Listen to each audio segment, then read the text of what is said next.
Welcome back to the Chicago Tomahawk. I'm Mike. I got my line mate Matt with me, and today we got a loaded show today. Just because there's quite a bit to talk about. Patrick Kane, obviously, what's going on with him. Toews. We're going to go over the league. There's been some moves going around the league and some comments made about coaches from agents and from players. But to start it off, I'd like to thank everybody for listening. And do us a favor, if this is your first time listening, hit the subscribe button. Just that way you don't miss any of our future podcasts. So, Hawks got blown out by the Leafs 5-2. Lafferty and Kurashev with the only goals for the Hawks, and the Leafs were just too much. It seemed like the Hawks were kind of keeping up with them for a bit, and then the Leafs kind of ran away with it in the second period. And the Hawks just couldn't come back in the third. The Leafs are a very interesting organization, and I think that they're a good measuring point for an organization like the Blackhawks because it really goes to show you, in a 5-2 loss, it really goes to show you just how far ahead, where you're at, and how far below the top tier of competition you are. Matt, do you think that the Leafs have kind of stagnated a bit, or do you think that they've grown over time, minus their recent addition? Yeah, I think they've grown. I think they've taken a different approach with the goaltending, which it seems to be working. They brought in kind of maybe 1Bs, two of them. Sure. I was a fan of Jack Campbell last year. I thought he kind of took a little too much of the blame for the loss, but I think they did. They lost Game 7 against Tampa. Tampa's just so experienced, and they played well, but. I think you need a true starting goalie. I think that probably right now is their main weakness, but we'll see in the first round of the playoffs. Yeah, I agree. I was a big fan of Jack Campbell, and to be honest with you, they got, I would say, them playing against Montreal, and that went to 7 games, was one thing.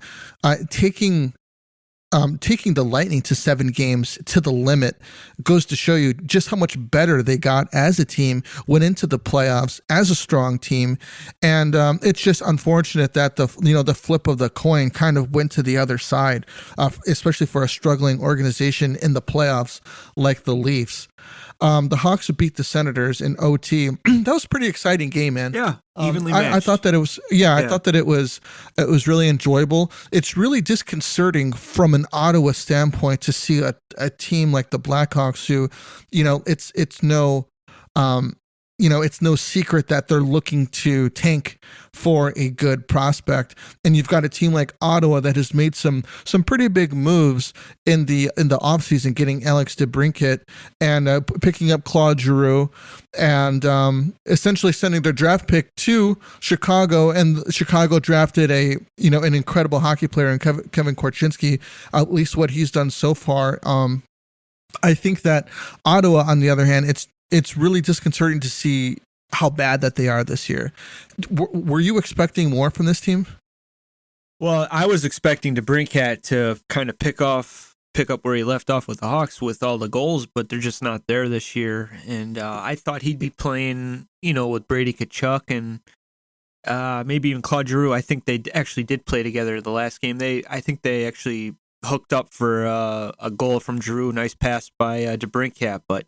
Yeah, the team it's weird, man, because last year they got hot at the end of the year, and they were beating Toronto up pretty bad and everything, and the Leafs were just like, oh, I can't believe we're going to get knocked out. We can't even beat these guys, stuff like that. But for some reason, every year they're either like mid-pack or at the bottom, and it's just not changing. I don't know what the deal is. I think Anton Forsberg was their goalie. He went out with an ACL injury. He's out for the year now. But yeah, I don't get it. I think they're just living in the shadow of the Maple Leafs and the Canadiens. Even though the Canadiens are pretty bad, it's just they're not getting that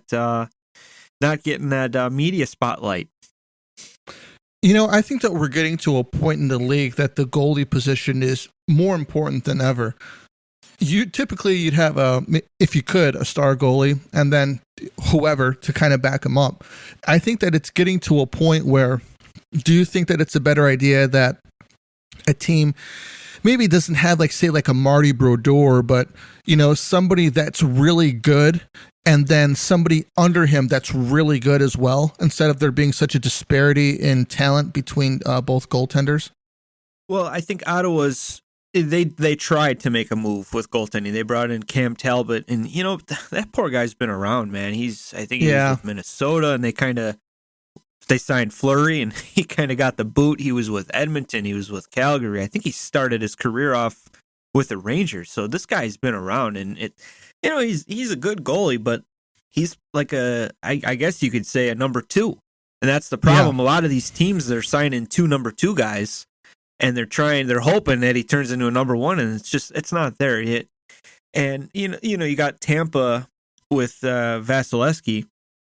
And they somehow they find a way to bring in good backups, and like when they do play, they got a good record. I think Brian Elliott's been there for a couple of years, and he's not the same Brian Elliott that he was in St. Louis, but he knows how to play as a vet. When he gets his time, he wins, and that's what you need out of your backups and stuff like that. But I mean, if you want to go somewhere, I really believe that you need that true number 1, and we've seen it with.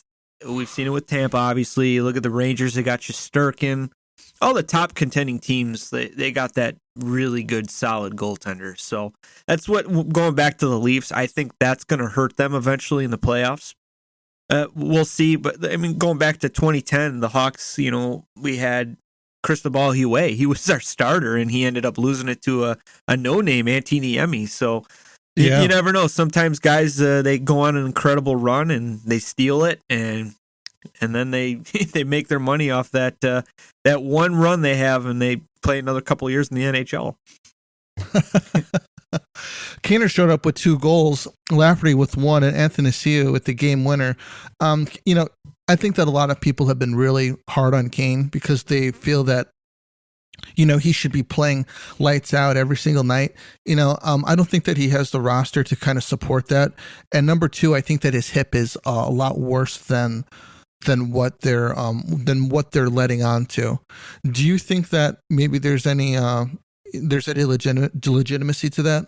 Yeah, I think the hip injury is serious, more serious than we thought, and more serious than what he's saying. He's saying it's not a big deal, but I mean, there's going back to what you said last week, it looks like he's skating in mud, like he just doesn't move like he used to do. So yeah, I mean, he doesn't really have a supporting cast. I think if he had his sniper, like a DeBrincat, like a Panarin, somebody that a finisher, there's no finishers on this team. We got some gritty guys. Domi, he tries, they're asking him to be like a number 1 center and a number 1 like sniper with Kane. He's not that type of guy. So yeah, Kaner, I think what's he sitting at now with points? I believe he's got 11 goals, 26 assists, 37 points, minus 1,000 probably. But yeah, he's going to need somebody in order to be successful. He can't do it alone. He's not Wayne Gretzky. Yeah, no kidding. Kane is that's really interesting that you put it that way. I think because of injuries, he has he's been having some issues this season, probably the first season, but he's made a lot of careers, man. He gave Patrick Sharp a career. He turned him into a 30-goal scorer. He gave Andrew Shaw a career because he played with Kaner for a while. Yep. He gave the Breadman a career, gave him his nickname. He gave DeBrincat a career. And to be honest with you, I think he's behind the revitalization of Ty Domi just being around and playing with him. Yeah. So I think that he's been a player his whole career where he's made his teammates better. A lot of people get hard on his defense. And yeah, sure, that is one thing, but Kaner is a goal scorer and he is a playmaker, and that is his job. They don't pay him to play defense; they pay him to score goals and to create plays, which is something that he's done very, very well his entire career. The fact that he's having a hard time with that this year goes to show you that something is going on with him. Maybe it could be the trade talks. I'm sure. maybe he's like, I'm sure that he's sick of hearing about it. You know, my own theory about this is that Davidson is like, I don't want you to say what you want to do. Let's leave it open to see what kind of offers come in for you. The only way we can do that is that we say that you're healthy and we see what teams want to offer for you. And if what they offer is something that you want to do, then you can waive your no trade clause and then we can make a move. I think that is what has been going on, because a lot of people are looking for for them to clear things up. And you know what? I'm one of them. I totally get that. But as an organization, they don't have to do that. They don't have to let us know what they're doing on. Their job is to run the team, and our job is to run to be fans and to watch. So I think the information of him getting out, his hip coming out, is probably the monkey wrench that threw everything into the trade talks. And that's been the thing that has kind of screwed up maybe Kaner going to New York and Toronto. And Toronto. Yeah, them too. I think that Ryan O'Reilly is a better fit there than Kaner. I think Kaner could put them over the top, but I think that Ryan O'Reilly fits that player type that they need instead of Kane. They've got enough playmakers, man. I mean, how much more playmaking can you have? Yeah, you've got Mitch Marner, you've got John Tavares, you've got William Nylander. I mean, for fuck's sake, you can't put all these guys on the same line, and you practically have 3 lines where you can have a solid playmaker on each line. So adding Patrick Kane, isn't really going to do anything. Adding a 2-way forward who could play both ends of the ice very efficiently is. So I don't mean to jump into that. I was going to jump into that. That's a good take, and I agree with it. I think that's what the Leafs need. They need a guy who is a Selke-like center and who could, he's proven he can win a Stanley Cup. He was amazing in that series against Boston when the Blues won. And I think that having a center like him is more valuable than a guy like Kane, because now they have Austin Matthews. They moved Tavares to wing. That's how deep they are. You know, and if they wanted to, they could say, "Hey, O'Reilly, we're going to put you on the third line. We want you playing against Kucherov, Braden Point, stuff like that. We want you to shut him down. That's why we brought you here. We're going to put Tavares back at number 2. And look how deep that the centers are. Matthews, Tavares, O'Reilly, and then David Kampf. That's an insane center lineup that you can have. And you got that, getting that Stanley Cup experience in the locker room is also huge. The Leafs need that. And obviously Kane's won his cups too, but Ryan O'Reilly's been a captain. And that I actually heard on the show yesterday, that's the second captain they brought in before the trade deadline. They brought in Mark Giordano from the Kraken last year, but he was a captain with the Flames long before that too. So they're getting a bunch of leadership in there, and I think that's a great A+ move for Kyle Dubas and the Toronto Maple Leafs. Foligno too. You're right. I didn't give him enough respect. They brought him in last year, and he was the Blue Jackets captain. That's 3 captains they brought in the last 2 years, which Foligno ended up going somewhere else. I think Boston, but great move. I love it, and it does hurt for Kane because that was rumored to be, one of the teams he'd waive his trade clause to play. But I don't see it happening now that the Leafs gave St. Louis another first-round pick. Look at St. Louis has 3 of them, I believe. Right. They got their own, they got the Rangers, and now they got the Maple Leafs. They're high picks, but that's possibly an NHL player right there. 3 of them. So it's scary. Good for the Blues too. I mean, they know they're not going anywhere. They're going to sell, and they're making their franchise. They're kind of like reloading on the fly type of thing, and that's a great management from them too. I love it, man. Obviously, I hate the Blues because I'm a Blackhawks fan, but it's hard to admit it. It's hard to admit it is. It is. They're doing good. It sucks. The way that they run their organization is really good. And to be honest with you, I mean, Davidson has practically been a GM for a year now, so we can't even really grade him on how he's been as a GM. I mean, to be honest with you, I think that at the time I was really shocked about that DeBrincat trade in the summertime getting Kevin Korchinski and then drafting Korchinski, but seeing Korchinski, it's like, oh wow, Yeah. This is, maybe this is a good move After because that World Junior tournament, watching Korchinski, it's like, okay, maybe Davidson has been doing his homework. no kidding. This guy went out and made a big splash, trading a 40 goal scorer. It's like, what are you doing? He's young, and and maybe he's saying, he's only a 40 goal scorer because he's been playing with Kaner. And maybe he thought that and said, hey, I'm going to stick with it. I want this Korchinski kid, and I'm going to go out and get him. And after that tournament, man, he looked good. Yeah, he's kind of silencing a lot of people. He is. Korchinski looked good. Frank Nazar scored a goal. That's the draft pick that we got for Kirby Doc. Yeah, he scored in his first NHL game as a freshman in college. So this kid is going to be growing. I think the University of Michigan does a really good job with their players and kind of developing them for the NHL, because a lot of guys who come out of Michigan, they're pretty NHL ready when they get there. You can't really say that about a lot of college players, but a lot of dudes who come out of Michigan, they seem to be pretty ready for the NHL. Yeah, probably the number 2 guy, Fantelli, right? He is their number 1 center, I believe. Yeah, he is projected to go 2 in the draft. He could be a future Blackhawk as well. So it's going to be interesting, man. I'm looking forward to the draft and the free agency period. Yeah. So Jonathan Toews will not be traded this season. I don't think that there's any possibility of him being traded. Unfortunately, I think that his autoimmune disorder is starting to flare up again. I think that it comes from putting too much stress on the body. I think the idea of, this possible trade deadline thing is kind of just putting him over the edge with stress. As far as Kaner is concerned, I think he's probably like, you know what, if I get traded to New York or Toronto, sure, I'll go and play for another cup. If I don't, okay, great. I don't have to move, which is a lot of stress on a guy who's looking to play hockey, but then now he's got to worry about his family, because Kaner, it's not just Kaner anymore, Toews, on the other hand, I think that what he's dealing with is, I think that autoimmune disorder is starting to come back up, and he's starting to have to realize and deal with the idea that, hey, you know what?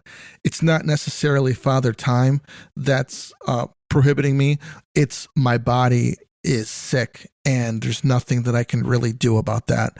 And that maybe it's possible that he retires at the end of the year, and what a career he's had, The Brush Line had a really good take. He said that because Toews is he's so competitive that he's going to maybe try and sign with another team. I don't think that's going to be the case. I think he's just going to be like, hey, you know what? I can't stay in shape when I'm sick all day, and I'm sick all day because I'm trying to make it back to the NHL, Yeah. And I just think that it might be a good idea for him to kind of maybe just ride off into the sunset, man. I would love to see that. I would love to see him say, hey, you know what? My body has just had it. All those battles with Ryan Kessler over the years have finally taken the toll on me. But even though he got the W's on all of them, but I would love to see him say, hey, I want to go down, as a captain. I want to, I wish he would say it like, hey, this is going to be it for me.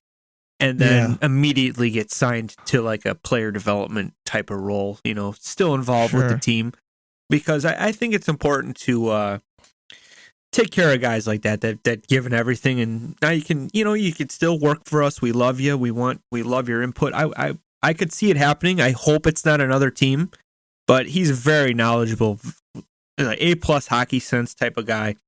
Yeah, that's what you want in your management. You need guys like that have been through the wars and the battles and all those years. It's just he's a Blackhawk, man. He bleeds black and red. So I mean, I would love to see it happening, but a little bit of me like agrees with the Brush Line. He is very competitive, and he's probably be like, you know what, screw you guys. I'm gonna go sign a 1-year deal with my hometown, the Jets, and I'm gonna prove you guys wrong. I could see that too.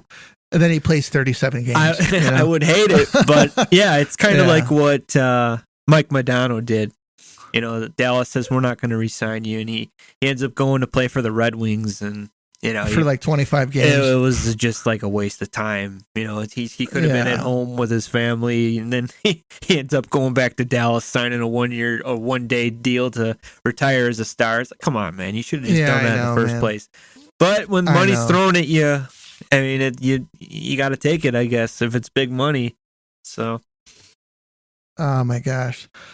So you said that the Kraken actually have some interest in Toews, though. There are reports. There are reports of the Kraken kind of calling, asking about Toews, but with his recent health going on IR now and non-COVID illnesses, they're saying it might most likely will scare him off. But I did read that report from the hockey feed saying that Toews, I think he's going to go down with the sinking ship. What they said? So which is a good captain, Yeah, I don't see him going to the Kraken at all or wanting to go there. Yeah, I mean, they're not going to win this year. They're having a good season, but I don't think a 30 whatever he is 35, 36-year-old guy is a missing piece.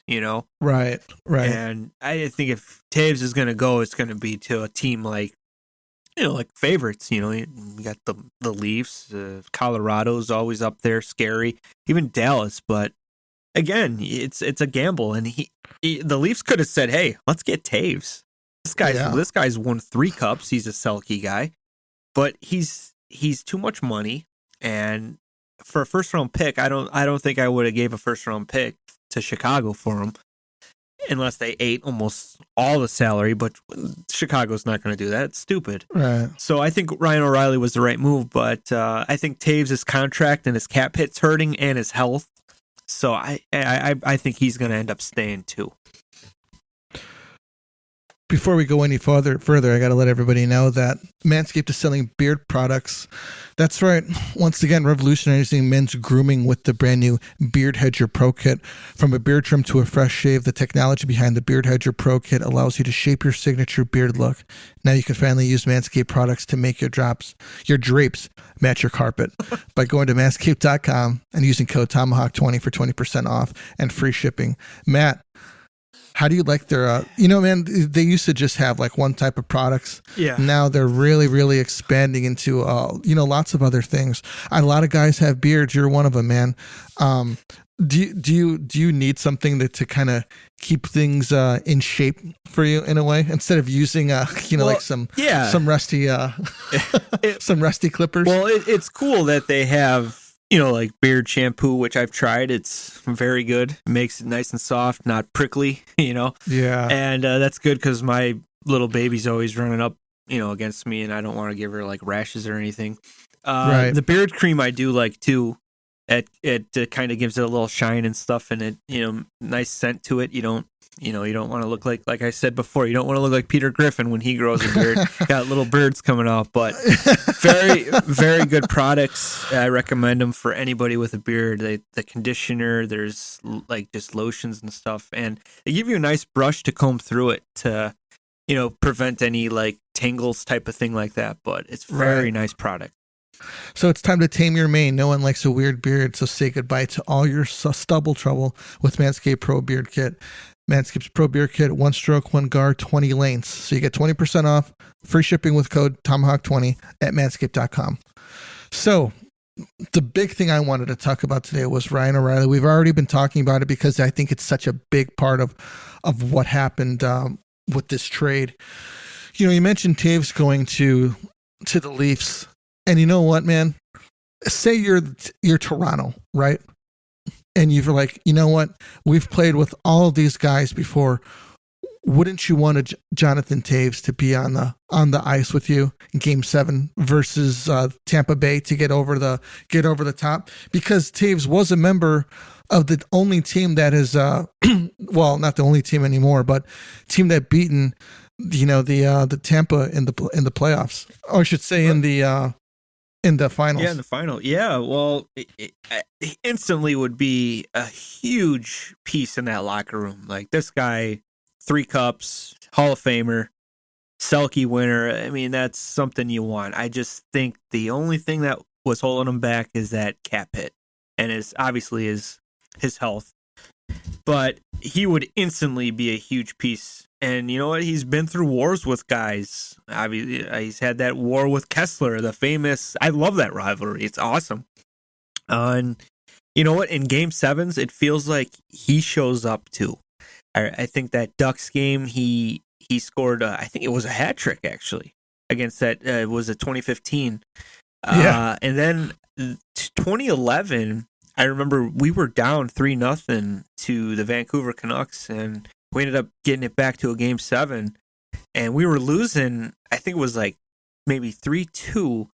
With about a minute left, Toews tied the game, forced it to OT. We all know what happened after that. Burroughs ended up scoring, but the guy just shows up in big games. He does, and he's like just a playoff dude, big moment type of guy, kind of like a Joe Sakic, just a Stevie Y type of dude.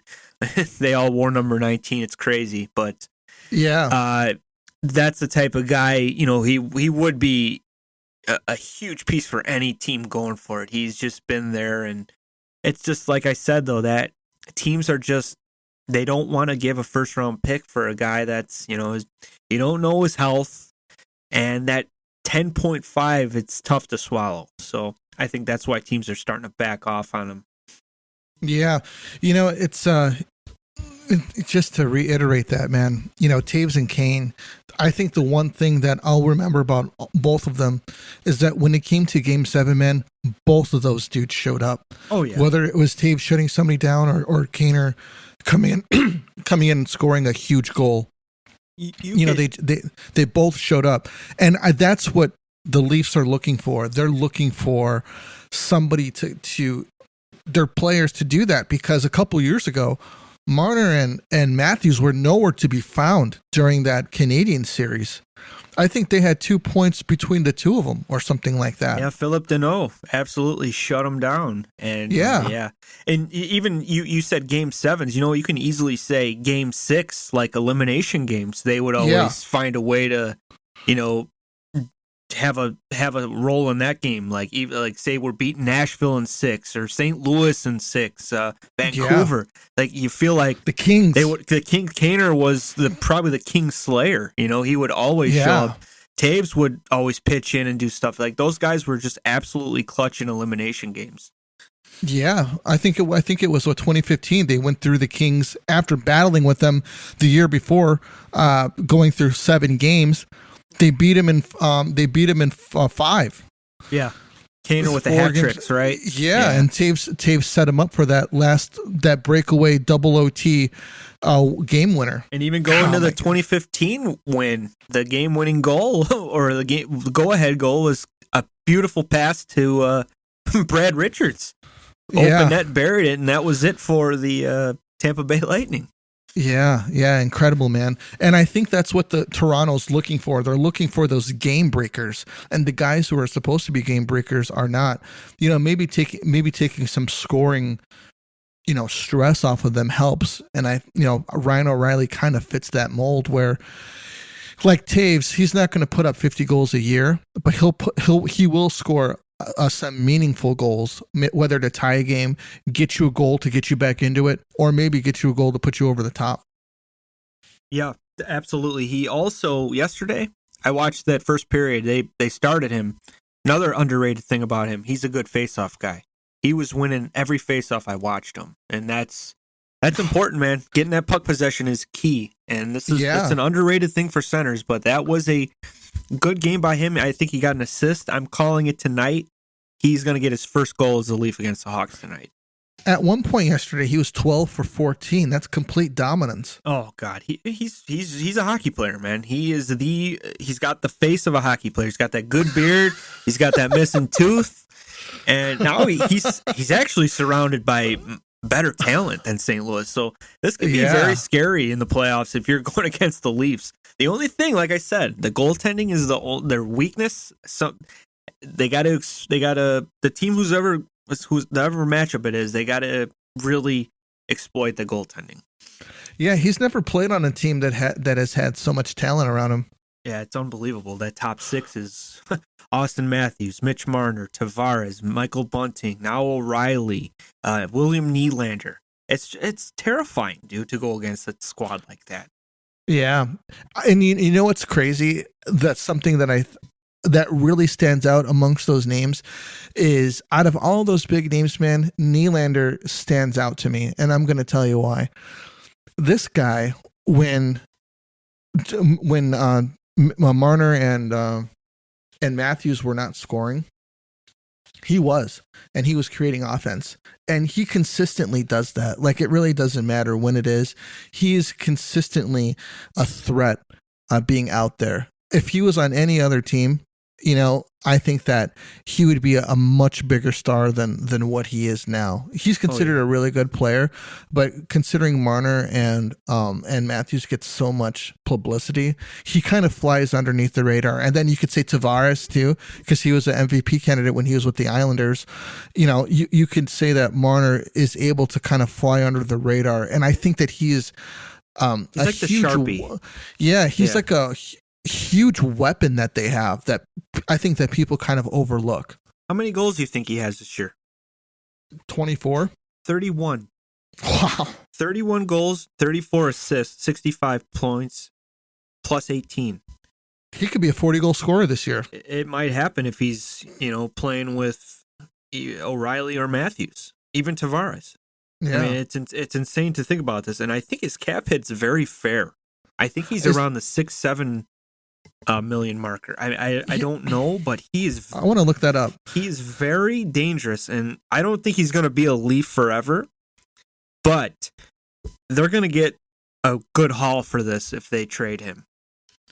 And he's only 26 years old, and he's light years better than his brother, and he's even way better than his dad. Who is his dad? Michael Nylander, former Blackhawk. Oh, okay. Yeah. Okay. Yeah, he's got a 6-year, $45 million deal, $6.9 million. Remember, he was holding out, and everyone was giving him a hard time over it. Yeah, but like you said, he showed up in the playoffs last year, and he was the only one to show up. Yeah. So now in the season, last 2 years, he's been very good. He's got more goals than Matthews, I think, this year. So, yeah, you know what? And as Matthews, they're saying this guy wants $15 million a year. Now, if you're asking for $15 million a year, you got to put up 60 goals a year minimum.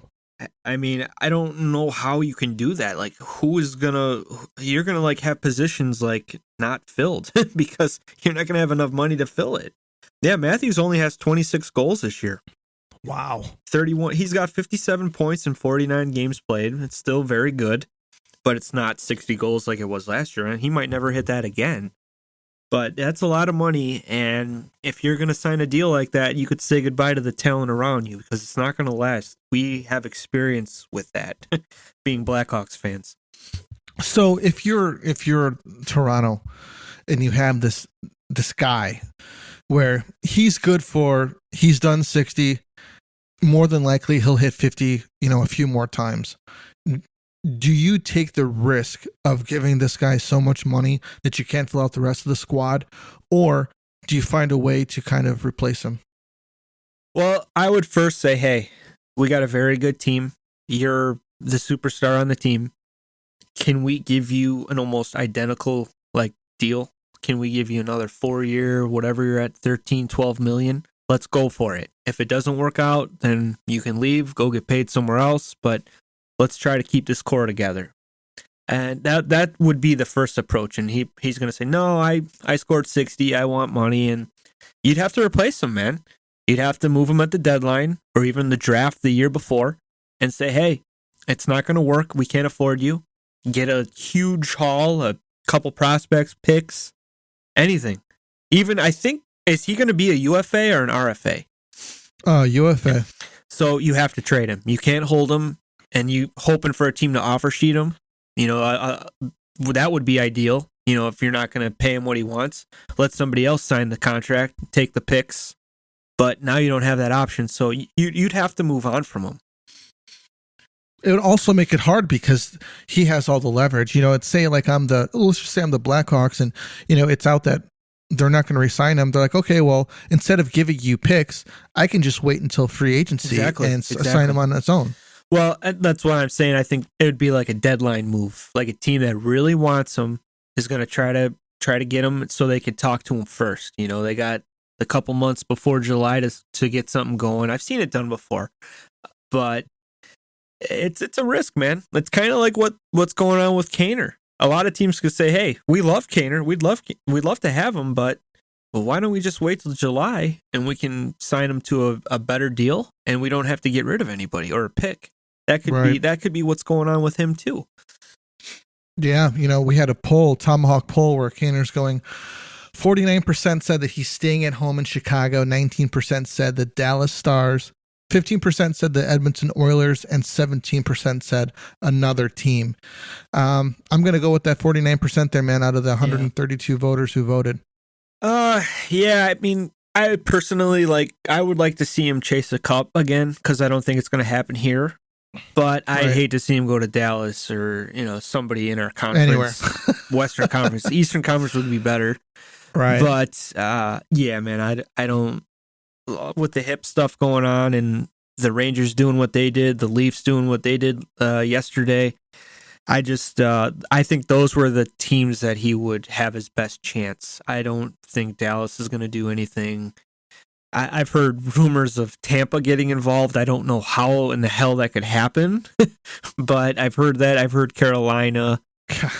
Carolina would be kind of interesting. It'd be kind of cool to see them playing on that team. They're kind of high flying, and obviously Boston's been in the mix. But if I'm Boston, why the hell would I want to ruin that chemistry? They're absolutely lighting it up right now. I wouldn't take the risk on it. So that leaves me to like two teams, which would be, you know, Dallas and Edmonton. And if I'm Kane, if I'm standing in Kane's shoes and saying, "Hey, I got two teams to pick from because the other two teams they're out of it. They're not. Chicago's not going to, you know, get that first round pick." I think I would go to Edmonton just to play with McDavid. I think it would be awesome. You got an elite American playmaker who's probably going to be the best American of all time playing with Connor McDavid. I think it would be pretty interesting to see. Yeah, that it would. And it's his best chance, quite honestly. That's his best chance of winning a cup if out of all the teams available right now. If he doesn't go to Tampa. I just don't know how Tampa could do it. Like, how would that be done? Like, are we going to retain like 10.4 million of his deal? So his cap hit is like 100,000. I don't think it works that way, but I don't see that happening. Yeah. So there's an article written on the markerzone.com from John about, there's some rumblings going on in Calgary and that their GM Brad Treliving is not happy. And as of right now, they do not have a playoff spot. You know, last year they had the third best defense, and now they're 16th. You know, and things are just going bad out there. He's not looking for excuses. Tkachuk and Gaudreau are both gone. He tried to restock the shelves with Kadri and Huberdeau, Mackenzie Weegar. That's not going according to plan. Huberdeau only has 58 points this year. We're talking about a 100-point producer. That's not very good. Kadri's got 20 goals. You know, that's not really good either, man. You know, and they want to put some blame on their coach, Daryl Sutter. And it's like, okay, well, you know, things were working out last year and they're not working out this year, you know, and I think a lot of blame goes on the GM too, because it's like, hey, look, you've got these two players that are playing incredibly well together. They're both 100-point producers, and you lose them because you can't grow this, you know, this chemistry, this family, this bond here in Calgary, that they would decide to leave, even though that, you know, they were just on the brink of having some playoff success. Where do you think, if there was blame to go around here, it would go? I don't really think you can blame anybody, honestly. I think that Johnny Hockey, he didn't want to play there anymore. Maybe he didn't like the city. I mean, he had a great run with, you know, Tkachuk that year. I think they scored 40 goals each. Yeah. Over 100 points. I mean, yeah, that's nuts. I guess I could say you got to blame Johnny Hockey a little bit, because if he's not planning on resigning, maybe Treliving could have traded him and got something for him just to replace him, but he walked for free, and that's always the hard. That's a hard pill to swallow. Yeah. Tkachuk, at least he said, "Hey, I'm not going to resign. Get a good deal for me." And you know what? That was a good trade. That was a good trade for both teams. I thought I thought it was more one-sided. Actually, I thought Calgary, they got the better deal on that. They got a good defenseman. Jonathan Huberdeau was very good. Tkachuk's just playing out of his mind down there right now. He's another all-star. He's having a good season. But I mean, if you're going to lose a guy, you got to try to get something for him. And I credit him on that. He got a good couple pieces for that.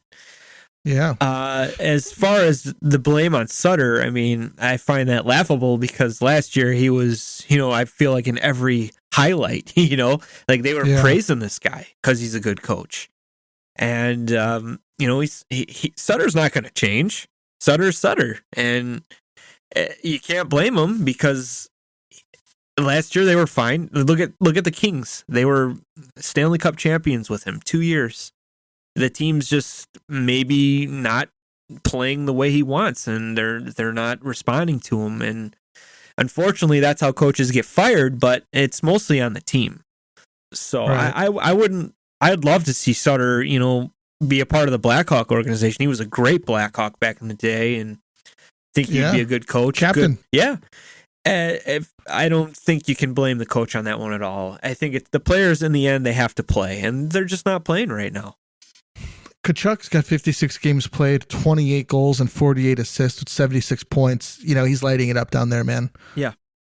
They missed the ball on that one because Huberdeau, he's just not, I don't want to say he's not fitting in. He's just not producing. He needs his Barkov. It's different for him.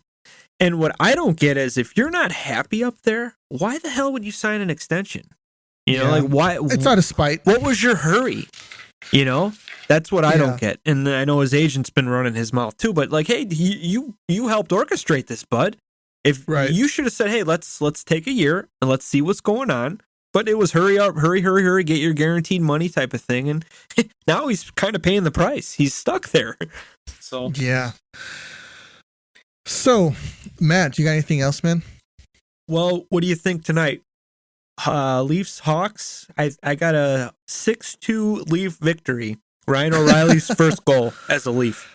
I think it's going to be 4-2 Leafs. I think it's going to be one of those back-to-back night. It's kind of funny because sometimes the Blackhawks, they raise their play to who they're playing.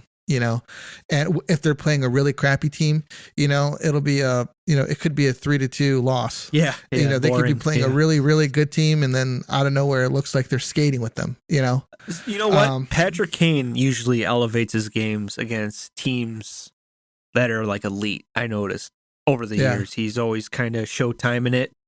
Yeah. And I talk about it a lot. The last home game I went to before, like I went this year, was years. It was the Matthews and Kane trade off, the Hulk Hogan ear thing. I can't. Oh yeah. And dude, that's when I started hating Matthews.